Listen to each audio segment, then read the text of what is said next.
Inuna naman ni Davao Congressman Paulo Duterte ang pagdeklara ng sine die adjournment ng bagong mayorya sa Senado. Balita mula sa Kamara, hatid ni Radyo Patrol, Pamela Vasquez. Pam!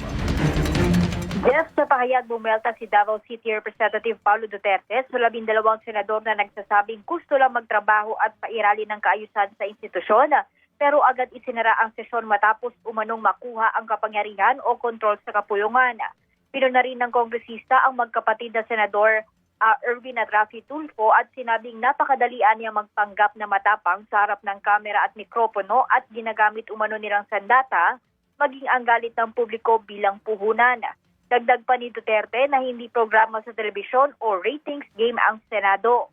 Sa huli, sinabi ng mambabatas na ang kapangyarihan ay hindi sinusukat sa dami ng kakampi kundi sa kakayahan umanong manatiling tapat sa prinsipyo kahit hindi pumapabor ang sitwasyon.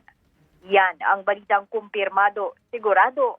Ito ang Radyo Patrol. Pamela Vasquez, DZMM. Maraming salamat, Pamela Vasquez.